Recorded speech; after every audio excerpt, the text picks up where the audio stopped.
Les damos la cordial bienvenida a este espacio de reflexión. Hoy es domingo, día del Señor. Arriba ese ánimo, levántate. Dale gracias a Dios porque pusiste un pie ya en el piso. Lávate la cara, peínate, báñate, no sé. Mira el programa que tienes hoy. Nos preparamos también para este fin de semana que va a ser un feriado. Mira el plan que puedas tener con las medidas de seguridad que siempre nos han dicho. Cuídate tú, cuida tu familia. Y bueno, a disfrutar este día del Señor. Tú y toda tu familia. Si puedes, busca la iglesia. No te acomodes solamente a vivir las misas virtuales, que eso es más para enfermos y personas de tercera edad. Pero si puedes tú venir a la iglesia, busca tu iglesia más cercana y vive la Santa Misa. No la puedes reemplazar solamente con misas así, pasajeras, quedarte acomodado. Si vas a vivir la Santa Misa, vívela con dignidad. Del Evangelio según San Mateo. En aquel tiempo, inmediatamente después de la multiplicación de los panes, Jesús hizo que sus discípulos subieran a la barca y se dirigiera a la otra orilla, mientras él despedía a la gente. Después de despedirla, subió al monte a solas para orar. Llegada la noche, estaba allí, él solo. Entretanto, la barca se iba ya muy lejos de la costa y las olas la sacudían, porque el viento era contrario. A la madrugada Jesús fue hacia ellos, caminando sobre el agua. Los discípulos, al verlo andar sobre el agua, se espantaron y decían: «¡Es un fantasma!», y daban gritos de terror. Pero Jesús les dijo enseguida: «Tranquilícense y no teman, soy yo». Entonces le dijo Pedro: «Señor, si eres tú, mándame ir a ti caminando sobre el agua». Jesús le contestó: «Ven». Pedro bajó de la barca y comenzó a caminar sobre el agua hacia Jesús. Pero al sentir la fuerza del viento, le entró miedo, comenzó a hundirse y gritó: «¡Sálvame, Señor!». Inmediatamente Jesús le tendió la mano, lo sostuvo y le dijo: «Hombre de poca fe, ¿por qué dudaste?». En cuanto subieron a la barca, el viento se calmó. Los que estaban en la barca se postraron ante Jesús diciendo: «Verdaderamente, tú eres el Hijo de Dios». Palabra del Señor. Gloria a ti, Señor Jesús. Ponte de pie en mi monte ante el Señor, le dice a Elías. Después de un gran éxito, al dejar en evidencia él solo y mandar a castigar delante de todos al pueblo, a los más de 400 profetas y sacerdotes del dios falso Baal, sabiéndose perseguido a muerte por la reina Jezabel, tiene que huir al desierto. En la huida llega al monte Horeb, al Sinaí, donde el pueblo, a la salida de Egipto, había experimentado la cercanía y había firmado la alianza con Dios. Ahí tiene Elías la experiencia de la teofanía de Yahvé, que no se le parece en lo que él podía haber imaginado y que eran los signos tradicionales de la presencia de Dios: el huracán, el terremoto, el fuego, sino una suave brisa. En ese encuentro recibe el encargo de volver a la ciudad de nuevo, a seguir ejerciendo su visión profética. Se supone que con un ánimo más calmado y unos métodos más suaves. El Salmo habla también de un Dios lleno de paz y de misericordia. Muéstranos, Señor, tu misericordia y danos tu salvación. Dios anuncia la paz. El Señor nos dará la lluvia y nos muestra la tierra su fruto.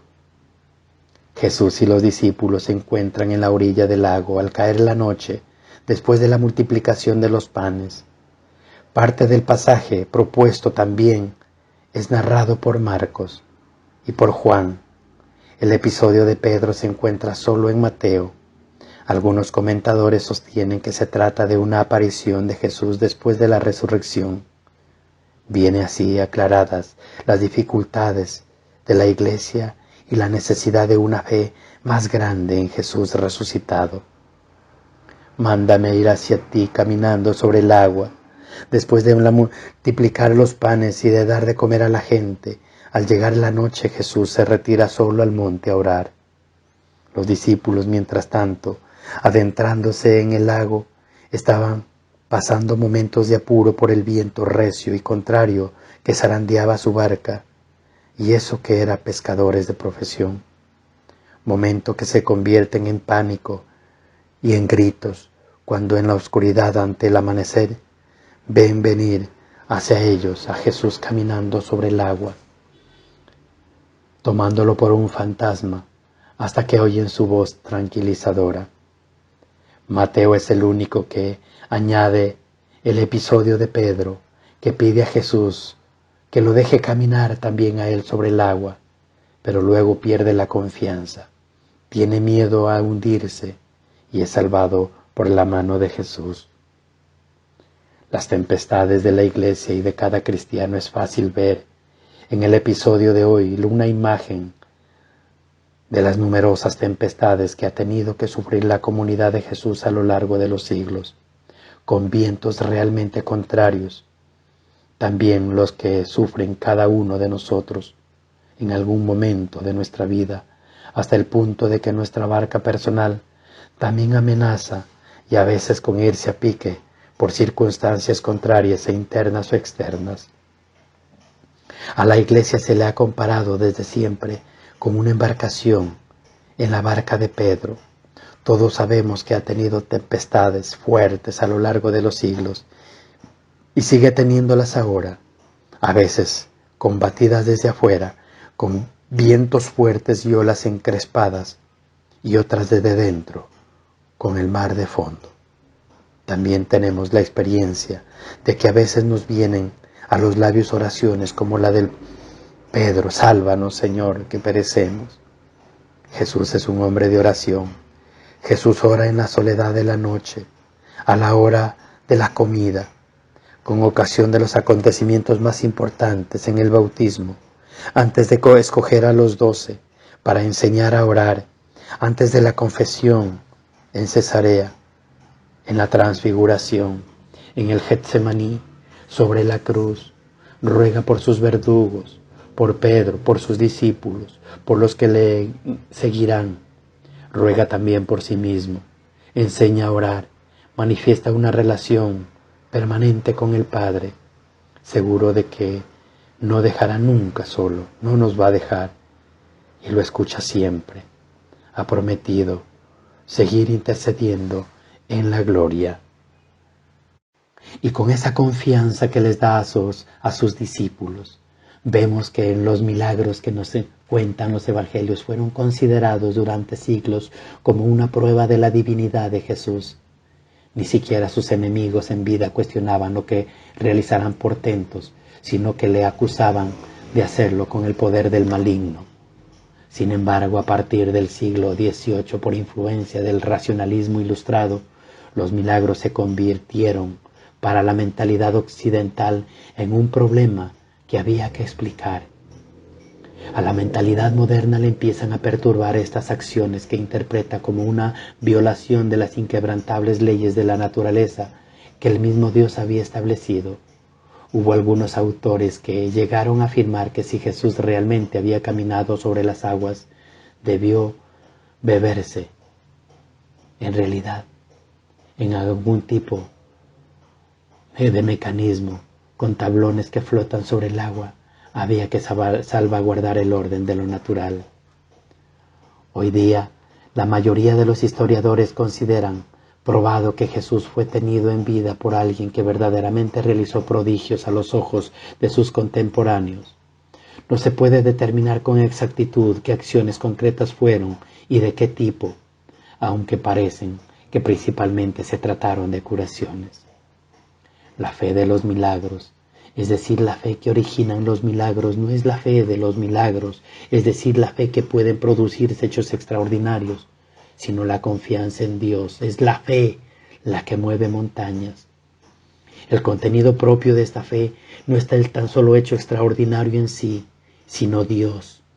Dios no quiere que creamos que pueden suceder cosas extrañas, sino que quiere que creamos en Él, en el amor que nos tiene, y para ayudarnos a ello, buscará 1001 maneras, ordinarias y extraordinarias, en las que siempre respetará nuestra libertad para acogerle.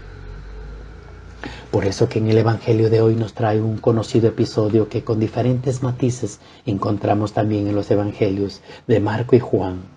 Jesús camina sobre las aguas del lago del Genesaret o del Tiberíades, o finalmente llamado el Mar de Galilea.